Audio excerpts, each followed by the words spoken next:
یہ سب پیسہ بیکار ہے، اس لیے حج کر لو، پیسہ خرچ کر کے اگر حج کر لو گے مرنے کے بعد بھی کام آ جائے گا۔ ہمارے گاؤں کے علماء نے سمجھایا تھا، امام نے سمجھایا تھا۔ جبریل کہیں گے ایک بات بتا، سمجھانے والے کو پڑھانے والے کو کیا کہا جاتا تھا، کیا کہا جاتا ہے؟ تو لوگ کہیں گے کہ اسے استاد کہا جاتا ہے۔ پھر جبریل کہیں گے ایک بات بتا، اب تو اس تمہارے ہی مطابق یہ عالم تمہارے استاد ہو گئے، تم اپنے استاد سے پہلے جنت میں جاؤ گے۔ تو سارے حاجی کہیں گے نہیں، اچھا ایسا کرو، پہلے یہ جو مولوی سب ہے ان کو بھیج دو، اس کے بعد ہمیں بھیجنا۔ پھر حضرت جبریل نمازیوں سے پوچھیں گے، نمازی بھی وہی کہیں گے کہ ہمیں نماز پڑھنے کا طریقہ اور سلیقہ ہمیں علماء نے سمجھایا تھا۔ جبریل کہیں گے پھر تو اے نمازیوں یہ تمہارے استاد ہو گئے، تم اپنے استاد سے پہلے جنت جاؤ گے۔ نمازی کہیں گے اچھا چلو پہلے مولویوں کو ہی بھیج دو، اور جب سب کی باری ختم ہو جائے گی اس وقت جبریل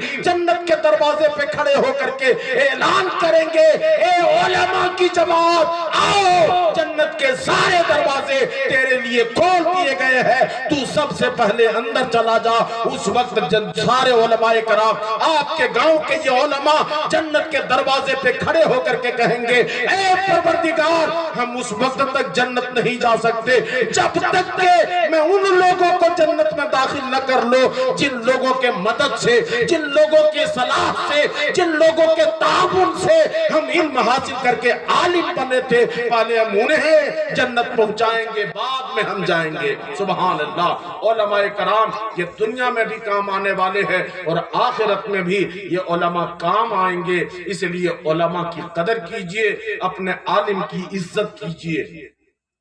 مگر آج ہمارے معاشرے میں جس تیزی کے ساتھ علماء بڑھ رہے ہیں، علماء کی بے حرمتی بھی اتنی ہی بڑھ گئی ہے۔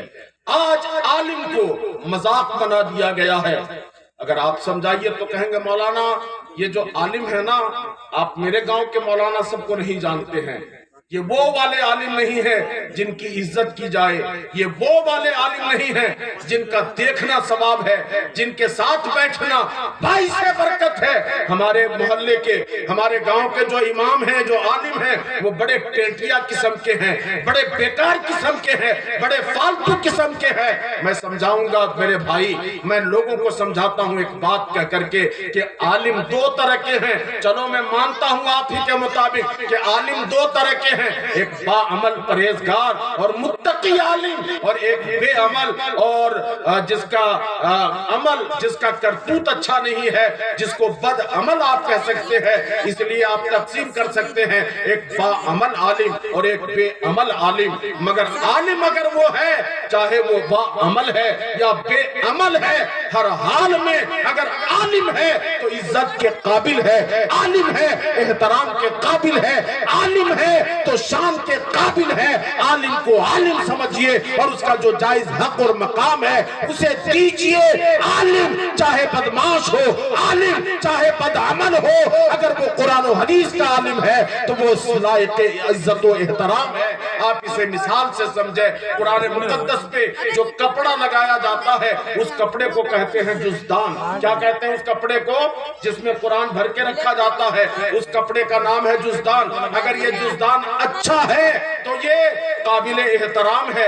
قرآن پڑھنے والا جب قرآن اٹھاتا ہے تو قرآن کے ساتھ ساتھ اس کپڑے کو بھی سینے سے لگاتا ہے، ہونٹوں سے لگاتا ہے، آنکھوں سے لگاتا ہے۔ اور اگر وہ قرآن رکھنے والا کپڑا جزدان اگر پرانا ہو جائے، پھٹ جائے، پوشیدہ ہو جائے تو کوئی غیرت مند مسلمان اس پھٹے ہوئے جزدان کو صافی نہیں بنا سکتا ہے۔ اپنے گھر کے باورچی خانے میں برتن پوچھنے کے لیے اسے استعمال نہیں کر سکتا ہے، بلکہ غیرت مند مسلمان کہے گا یہ جزدان ہے، یہ برسوں تک قرآن سے چمٹا ہوا رہا، قرآن سے سٹا رہا، اس لیے پھٹ گیا تو کیا ہوا؟ یہ اب بھی لائق ادب و احترام ہے۔ اسے عزت کے ساتھ کسی پانی میں ٹھنڈا کر دیا جائے یا کسی پاک زمین پر قبرستان کے کسی حصے میں آسودہ خاک کر دیا جائے، یہ اب بھی پھٹنے کے بعد بھی یہ لائق ادب و احترام ہے۔ دوستو بلا شبہ مجھے کہنے دو کہ جو عالم باعمل ہے وہ اچھے جزدان کی طرح ہے، اگر عالم باعمل ہے تو وہ سینے سے لگانے کے قابل ہے، وہ چومنے کے قابل ہے، اور اگر عالم بے عمل ہے تب بھی وہ پھٹے جزدان کی طرح ہے، اس کا ادب و احترام ضروری ہے۔ اس لیے عالم کو جو جائز حق ہے اور جو جائز مقام ہے اسے دیجئے۔ یہ عالم ہے، یہ علماء ہیں، دنیا میں بھی کام آئیں گے اور آخرت میں بھی یہ کام آئیں گے، اس لیے عالموں کی قدر کیجئے، علماء کی توہین اور علماء کی بے عزتی ہرگز مت کیجئے۔ اور جو علماء کرام ہیں، ان علماء کرام سے بھی ہم لوگ بھی کوئی دودھ کے دھلے ہوئے نہیں ہیں، آج ہمارے اندر بھی بہت ساری خرابیاں پیدا ہو گئی ہیں۔ عالم بن جانے کے بعد ہماری ذمہ داری بہت بڑھ جاتی ہے، ہمارا رہن سہن، اٹھنا بیٹھنا، چلنا پھرنا، بولنا سونا جاگنا، یہ سب لوگوں کے نظر میں رہتا ہے۔ اس لیے جہاں بھی رہیں ہم ہمیشہ ہر حال میں عالمانہ شان کے ساتھ، عالمانہ جاہ و جلال کے ساتھ، عالمانہ رنگ کے ساتھ، عالمانہ روپ اور شکل کے ساتھ ہمیشہ ہمیں موجود رہنا چاہیے، اور غیر عالمانہ کام، غیر عالمانہ حرکت، بچکانہ حرکتوں سے ہمیں پرہیز کرنا چاہیے۔ انہی حرکتوں نے آج ہم لوگوں کو عوام کی نظر میں ذرا مقام کم کرا دیا ہے۔ اس لیے علماء کرام کی بھی ذمہ داری بنتی ہے کہ ہم خود کو عالم سمجھیں، ہم خود کو اس لائق سمجھیں کہ اللہ کے نبی نے ارشاد فرمایا کہ جو عالم ہوتے ہیں، جو عالم ہیں، یہ ڈائریکٹ میرے سینے سے فیض پائے ہوئے ہیں اور ان کو ڈائریکٹ سینے مصطفیٰ سے فیض ملتا رہتا ہے۔ اس لیے اس بات کا لحاظ کریں اور خیال کریں۔ علماء کی شان بہت بلند ہے، اور کتنی بلند ہے آپ اندازہ فرمائیں۔